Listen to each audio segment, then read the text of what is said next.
Jadi ciri-ciri negara yang akan hancur itu salah satunya adalah bagaimana kemudian negara itu mengambil pajak sebesar-besarnya untuk rakyat, dari rakyatnya gitu.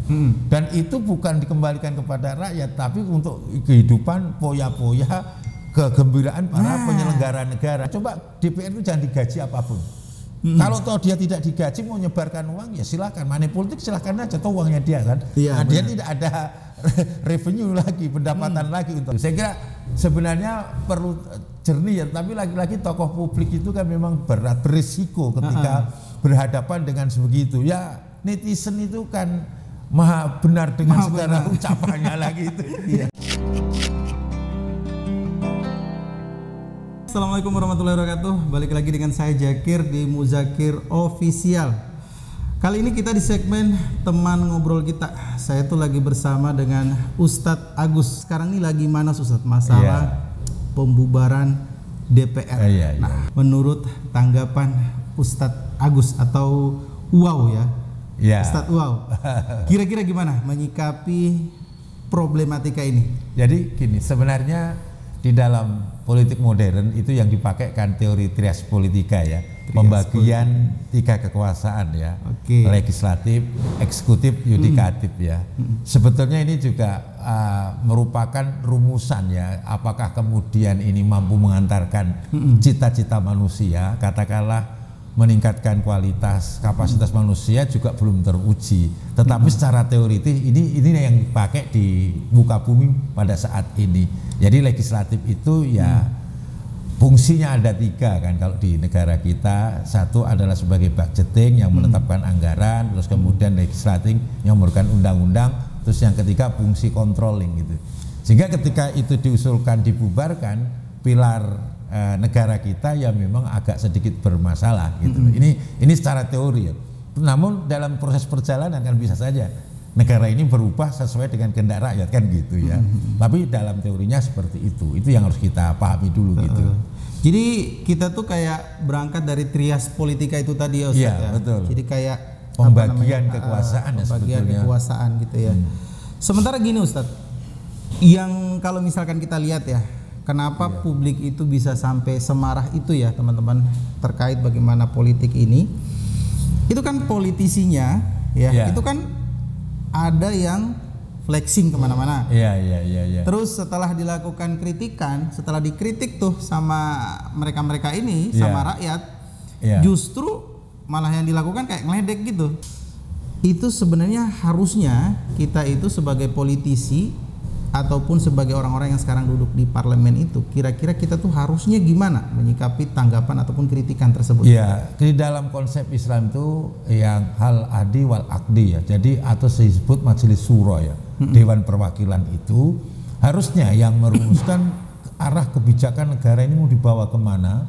Dari situlah kemudian ada undang-undang, karena di sistem tata negara kita anggota DPR itu kan juga anggota MPR, Majelis Permusyawaratan Rakyat, yang akan menetapkan haluan negara kita itu arahnya kemana. Lalu kemudian karena dia juga yang membuat undang-undang, maka undang-undang kan regulasi aturan yang membatasi kehidupan manusia, mengatur kehidupan manusia khususnya di Indonesia. Jikalau yang melaksanakan, yang membuat ini tidak menjadikan contoh, ini kan repot. Makanya di Al-Quran kan ya ayyuhalladzina amanu lima taqulu ma la taf'alun. Wahai orang yang beriman, janganlah mengatakan apa yang tidak kamu perbuat. Kaburat matan indallahi an taqulu ma la taf'alun. Sungguh besar murka Allah apabila kamu mengatakan sesuatu yang tidak berbuat. Ya mungkin ada seberapa oknum itu melakukan sesuatu yang tidak pantas, tidak patut ya dilakukan sebagai tokoh publik, karena namanya DPR itu adalah tokoh publik, dia dipilih melalui proses pemilu dengan kemudian tingkat keterpilihan yang cukup banyak. Akhirnya inilah yang kemudian menimbulkan problem ketika dia melakukan kegiatan-kegiatan yang tidak sepantasnya, tidak semestinya. Sebagian ya anggota DPR itu seharusnya tidak demikian, tapi anggota DPR di antara berapa ya 580 tentu masih banyak yang baik juga gitu loh.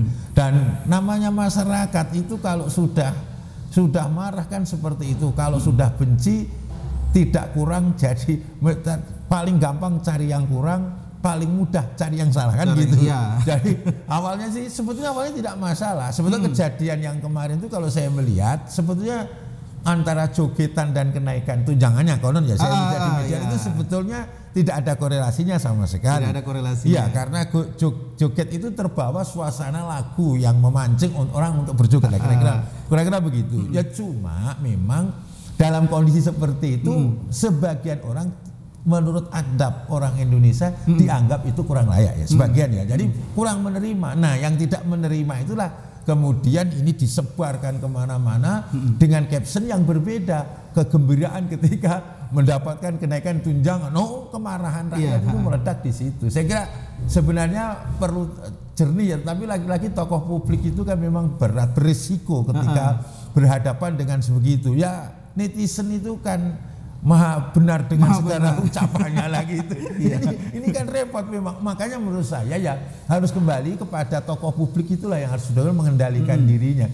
Jangan sembarangan gitu. Karena sekecil apapun itu bisa diangkat dan diungkit dan ada jejak-jejak digital.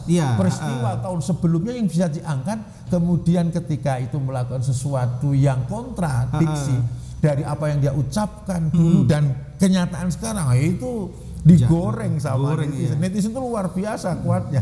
Sama gini Ustadz, kalau misalkan kita lihat ya, kan awalnya mereka tuh dapat tunjangan, diumumkan bakal ada kenaikan tunjangan rumah yang jadi sorotan banget kan tunjangan rumah ya Ustadz.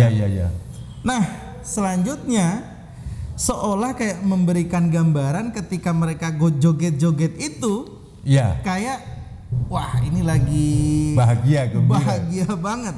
Karena dapat tunjangan dan akhirnya direpresentasikan dengan mereka joget. Publik menilai tindakan itu adalah bentuk kesemena-mena yang mereka lakukan. Harusnya apa yang dilakukan oleh para publik pejabat publik ini ketika menyikapi dan merespon hal seperti itu? Jadi kan ada kemarahan gitu. Sebenarnya gini, kejadian seperti ini hal yang biasa, artinya selalu terjadi dalam sistem tata negara. Di Prancis itu kan dulu awalnya begitu. Jadi ciri-ciri negara yang akan hancur itu salah satunya adalah bagaimana kemudian negara itu mengambil pajak sebesar-besarnya untuk rakyat, dari rakyatnya gitu. Dan itu bukan dikembalikan kepada rakyat, tapi untuk kehidupan poya-poya, kegembiraan para penyelenggara negara. Itulah yang tergambar daripada orang-orang. Karena kemudian gitu, ada yang memberikan statement kenaikan 3 juta per hari itu terlalu kecil apa dan sebagainya. Dan memang ada yang kalau ngetik itu kayak tipe salah ketik ya, kali-kalinya wow terlalu kecil, kalau 50 juta untuk sewa rumah, kontrak rumah mestinya 78 juta gitu. Ada kan yang mengungkapkan mungkin tanpa ada ini ya kalian-kaliannya yang salah lah menurut saya gitu. Dan itu memancing kemarahan publik sebenarnya. Saya yang jadi lucu tuh ketika wakil ketua DPR yang ngomongnya, yang katanya kalkulasinya kan berapa gitu ya, jadi kayak blunder juga dia ngomong kayak gitu. Nah, yang jadi pertanyaan itu gini, Ustadz, mereka ini kan publik, pejabat publik ya, yang harusnya untuk gaya komunikasinya ini tentunya sudah kayak harusnya diatur. Lah kayak ngomong kayak gitu, jadi kayak hitung-hitungannya, bahkan ada influencer yang ngoreksi hitungannya itu bukan 3 juta atau bukan 2 juta untuk ngekosnya, jangan dikalikan per hari tapi dikalikan per bulan. Ya itu salahnya kemarin. Jadi ketika dia, makanya gini lah, sekali lagi ada peribahasa mulutmu harimau. Itu sebetulnya terjadi kepada tokoh-tokoh publik ya, yang kemudian hidupnya itu ditopang, disokong oleh pemerintah atau oleh negara, dan negara berasal dari rakyat sehingga rakyat merasa terdolimi ya. Kita lihatlah fakta infrastruktur di kita ya, makanya jalan-jalan banyak yang berlubang lalu kemudian gedung sekolah ya tidak terurus semua. Terus kalau kita lihat di kota-kota pedestrian tidak ada.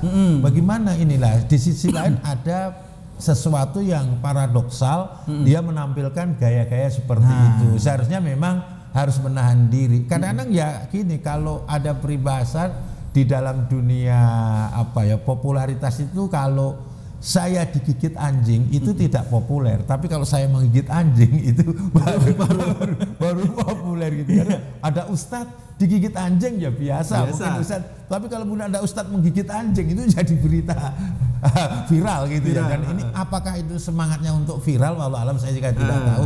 Tapi paling tidak memang dari sisi pejabat publik memang harus dikontrol itu omongannya. Jadi kemudian lifestyle-nya ini juga menjadi persoalan lifestyle.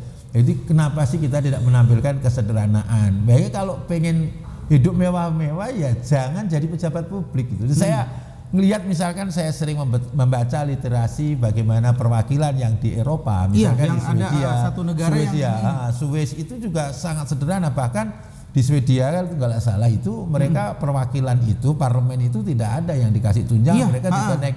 Kalau itu barangkali bisa meredam sebenarnya. Makanya saya itu kadang-kadang ide saya itu gini, supaya tidak terjadi seperti itu, coba anggota parlemen itu ekstrimnya itu jangan dikasih gaji. Jadi, kan itu supaya semboyannya ketika waktu mau pemilu toh, saya berjuang demi negara, saya akan memperjuangkan. Ya sudah, kalau memperjuangkan nggak usah dapat fasilitas apapun, berjuang aja di situ, ngomong aja di situ. Mungkin ini akan, atau kalau tak kemudian menerima gaji ya sama dong UMR di Jakarta, katakanlah di Jakarta itu 5 juta berapa, ya sudah gajinya itu saja, nggak terima apapun gitu loh. Jadi sehingga nanti, dan itu untuk meminimalisir money politik, jadi tidak dapat apa-apa gitu loh. Jadi kalau itu saya kira rakyat juga akan menerima, akan hormat lah, bolehlah disebut yang terhormat. Tapi kalau kemudian ngomong berjuang terus fasilitasnya bajibun gitu ya, makanya ada ya namanya netizen itu ada yang hitung itu ya, anggaran untuk gaji atau belanja dewan itu sekian triliun ya, terus kemudian dibagi 580 terus dibagi 12, ketemuannya sekitar 243 juta per bulan gitu. Kalau berdasarkan itu, kalau faktanya kita kan tidak pernah melihat slip gajinya, jadi tidak. Tapi yang seperti inilah seharusnya memang transparansi harus ada. Harus gitu ada.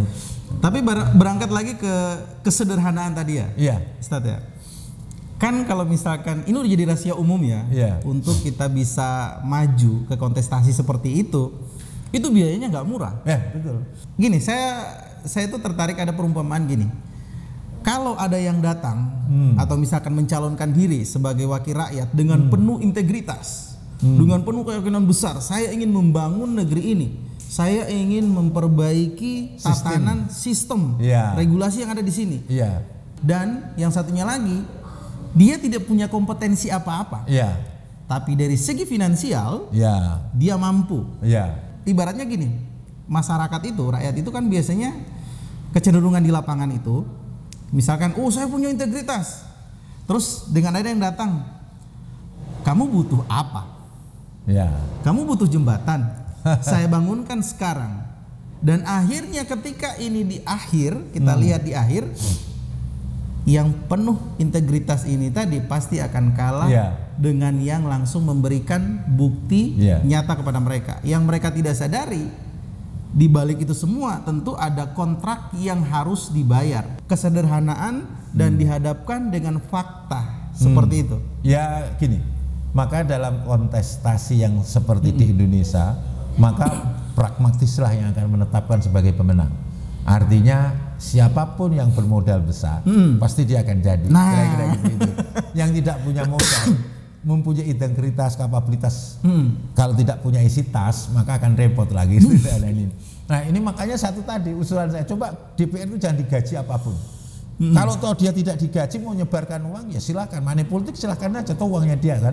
Dia tidak ada revenue lagi, pendapatan lagi untuk. Dan yang jadi persoalannya kan di situ, ketika dia tadi seperti Kak Zakir sampaikan harus memerlukan biaya yang besar, maka kan dia akan berpikir dari mana untuk mengembalikan investasi yang sudah saya keluarkan. Coba misalkan, mohon maaf saya agak ekstrim cara berpikir, seperti kepala daerah, bupati, wali kota, coba kalau nggak dikasih fasilitas. Ya sudah, kamu tidurnya di rumahmu. Semua kan ngomongnya ngabdi kok digaji. Ngabdi itu ya sudah berbakti saja. Sebagaimana ustadz-ustadz yang di kampung yang ngajar ngaji, berbakti betul, mereka siang dan malam ngaji, tidak ada yang bayar, tidak ada yang berbudi, tidak ada yang kasih fasilitas. mau nggak dia akan mengeluarkan uang. Pasti kalau begitu yang integritas. Tapi negara kan tidak berani mengambil keputusan itu. Nah masalahnya apa yang bikin keputusan itu? Katakanlah itu undang-undang kan DPR lagi. Dia meletakkan bagaimana nyamannya enaknya jadi DPR. Coba kalau misalnya perjalanan dinas ya sudah. Kamu perjalanan dinas pakai uang kamu sendiri. Istilahnya ini memang ekstrim. Makanya sekarang apa sih kurang pengawasnya? Ada panwas di desa, kecamatan, kabupaten, provinsi, pusat itu semuanya ada pengawasan. Ada juga teman-teman dari TNI, Polri, lembaga LSM, tetap saja bocor karena yang namanya begini kan tidak bisa didetek kemampuan pengawas sampai di mana. Gitu. Jadi money politik itu tetap akan terjadi. Misalnya kayak Kak Zakir ke sini. Saya kasih Kak Zakir, tolong ini saya carikan suara sekian ratus orang. Ini duit ke bawah ya. Silakan. Kak Zakir terus dari hati ke hati satu persatu. Mungkin rakyat yang kondisi susah ya daripada saya mencari nunggu yang nggak jelas, ini saja yang ada di depan mata. Benar. Dan ini semua sudah bisa motret, semua orang tahu. Tapi ini seolah-olah kayak ada pembiaran gitu loh. Jadi aparat penegak hukum tahu, lalu kemudian pelaksana pemilu, penyelenggara pemilu tahu, semuanya tahu kok ini semua. Tokoh masyarakat tahu, tapi bikin apa? Karena ini sudah TSM itu terstruktur sistematis dan masif gitu. Jadi seolah-olah ini kita tidak ada ujungnya. Makanya kalau kita mau ada gerakan yang revolusioner, seluruh pejabat negara yang dipilih jangan mendapatkan fasilitas apapun dari negara. Misalnya ini misalnya aja. Saya berpikir baru itu mereka akan berhenti melakukan itu. Coba misalkan mencalonkan kepala daerah. Wah, itu habisnya lebih besar lagi. Iya. Kalau kita kemudian ekstrim, tidak menerima apa-apa, ya bupati tinggal aja di rumahnya sendiri, pakai mobilnya sendiri, pakaian sendiri, makan pakai nasinya sendiri, pergi perjalanan dinas pakai jadwalnya sendiri. Saya kira bagus itu. Ini memang ekstrim ini, dan itu mesti ide saya itu dianggap ide tidak masuk akal. Tapi itulah satu-satunya cara untuk menghentikan money politik.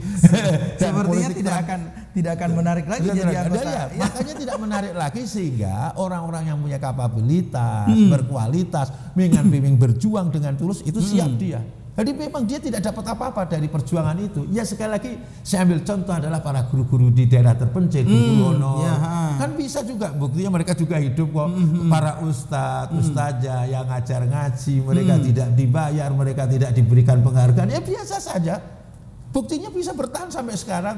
Wah, penyebaran agama di pelosok ya. Saya setiap hari ketemu mereka tanpa dibayar, terus mereka ngaji. Apakah kemudian ketika kerjaan itu dirubah ke DPR atau ke eksekutif katakanlah bupati, kan bisa, tidak masalah. Jadi kalau rapat ya suruh bawa nasi dari rumah, sebagaimana para guru honor, kasihan mohon maaf kadang-kadang ngajar dia harus bawa bekal dari rumah, ya bawa aja kalau mau ke kantor bupati bawa nasi dari rumah, biar istrinya membawakan. Saya kira kalau itu yang kita lakukan, jabatan ini tidak ya mungkin ada yang pengen tapi tidak rebutan kayak sekarang. Pasti orang-orang yang pengen berjuang pasti yang tadi yang disampaikan, mempunyai kapabilitas, integritas itu pasti dia akan naik. Dia akan naik dan kemudian ini menjadi bagus. Sehingga yang dipilih nanti adu ide, adu gagasan. Sekarang itu sudah cerita mati. Terkuburlah ide, gagasan, kapabilitas, semuanya itu hanya tinggal cerita. Mana yang kasih doi itulah. Sama gini Ustaz. Ini apa bisa jadi efek bola salju juga nggak sih? Kan gini, masyarakat itu ini udah jadi, maksudnya kan masyarakat itu nuntut keadilan. Tapi di sisi lain orang yang diwakilkan itu bukan orang yang seperti yang kita sampaikan tadi, sama Ustadz tadi. Sementara ketika dihadapkan dengan fakta di lapangan, mereka akan lebih memilih untuk menerima apa yang diberikan atau misalkan money politik itu tadi, karena faktanya di rumah mereka itu ada keluarga yang harus dikasih makan. Dengan dia ngambil uang itu, dia bisa untuk hari itu biaya makannya terpenuhi. Memang ada sebetulnya cara-cara seperti ini kalau kita baca literasi negara lain itu sama yang dilakukan oleh negara-negara Amerika Latin ya. Jadi negara-negara Amerika Latin itu rata-rata begitu.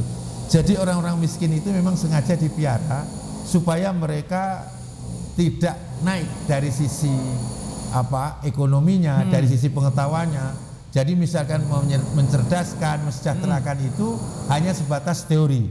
Tapi yang mereka adalah dilakukan pemiskinan secara sistematis. Contohnya gampang kok. Orang-orang susah mengakses ke bankan, susah mengakses untuk menuju sumber-sumber ekonomi yang mudah. Itu juga cukup susah. Sekolah yang susah ya, alhamdulillah mudah-mudahan jadilah pemerintah bikin sekolah rakyat. Tapi maksudnya cakupannya seberapa? Tapi orang-orang yang sudah keburu kasihan, yang bodoh miskin di pedesaan, kita ngomong nilai idealisme ya tidak ada. Mana yang ada hari ini lumayan, hari ini saya kelaparan saya terlewati. Nah, iya, maka 50.000, 100.000 dia menggadekan keputusan selama 5 tahun itu hal yang wajar. Secara pribadi saya, karena kita sudah mensepakati bahwa sistem kita adalah sistem demokrasi dan kemudian DPR adalah merupakan pilar utama dalam demokrasi, ya kira jangan dibubarkan, tapi cabut semua fasilitas. Cabut fasilitasnya. Cabut gitu fasilitas saja. Pokoknya enggak ada apa-apa. Ya, kan dia sudah ngomong mau berjuang. Berarti nanti nggak balik modal nanti, Ustaz? Lah ya itu masalah. Dan tidak apa-apa kan gitu. Nah dia akan hati-hati kalau gitu. Dan dia ya ada kunjungan ke luar negeri, tapi direncanakan oleh Sekretariat Dewan, dia suruh biaya sendiri. Mau berjuang kok. Kalau berjuang terus dibayar itu bukan berjuang, itu bisnis. Apa bedanya dengan artis kemudian menyanyi, lalu kemudian dibayar? Kemana-mana kan dibayar. Nah, kalau itu yang terjadi berarti mereka itu bukan perwakilan kita, memang kayak bisnis dengan jabatan. Bisnis, ya, jabatan itu kan gitu. Enggak usah lah ke daerah, ya sudah daerah di sana hotelnya suruh bayar sendiri. Tapi perintah amanah DPR harus berjalan di, ya biar dia katanya rela berkorban demi bangsa dan negara, memperjuangkan rakyat. Pahlawan dulu juga nggak ada yang bayar juga jalan kok. Nah kalau itu saya kira rakyat tidak ada yang nanti akan protes gitu. Kira-kira closing statementnya mengenai pembubaran DPR ini tadi gimana closing statement? Kalau saya karena kita sudah menganut sistem demokrasi, ya. DPR jangan dibubarkan. Jangan dibubarkan karena pilar utama dalam pemerintahan sistem demokrasi cuma satu. Kalau mau sepakat, jadi bukan hanya DPR, termasuk bupati, wali kota, gubernur, bahkan presiden gitu. Oke lah kalau presiden karena simbol negara boleh lah fasilitas, tapi juga jangan jor-joran lah gitu. Menteri-menteri apa semua nggak usah ada fasilitas dari negara, karena itu semboyan mereka. Coba wawancara para calon, saya siap berjuang, berkorban demi bangsa negara. Oke, sepakat, deal, tidak ada tunjangan apapun. DPR tetap ada, lembaga-lembaga tetap ada karena itu sudah kita sepakati, tapi jangan ada fasilitas dari negara yang dikeluarkan. Jangan ada fasilitas. Mau gaji, rumah apa, tunjangan, no, semuanya tidak. 0 rupiah. 0 rupiah. Jadi DPR 0 rupiah, bupati 0 rupiah, gubernur 0. Kalau menurut saya keren. Gitu. Oke. Baik teman-teman, pertanyaan berdasarnya buat kalian semua atau misalnya teman-teman semuanya yang mungkin punya hasrat untuk terjun ke dunia politik, beranikah Anda maju sebagai wakil rakyat dengan konsekuensi tidak menerima fasilitas apapun dari negara? Oke, terima kasih. Demikian obrolan kita hari ini. Sampai ketemu di segmen berikutnya. Dan assalamualaikum warahmatullahi wabarakatuh.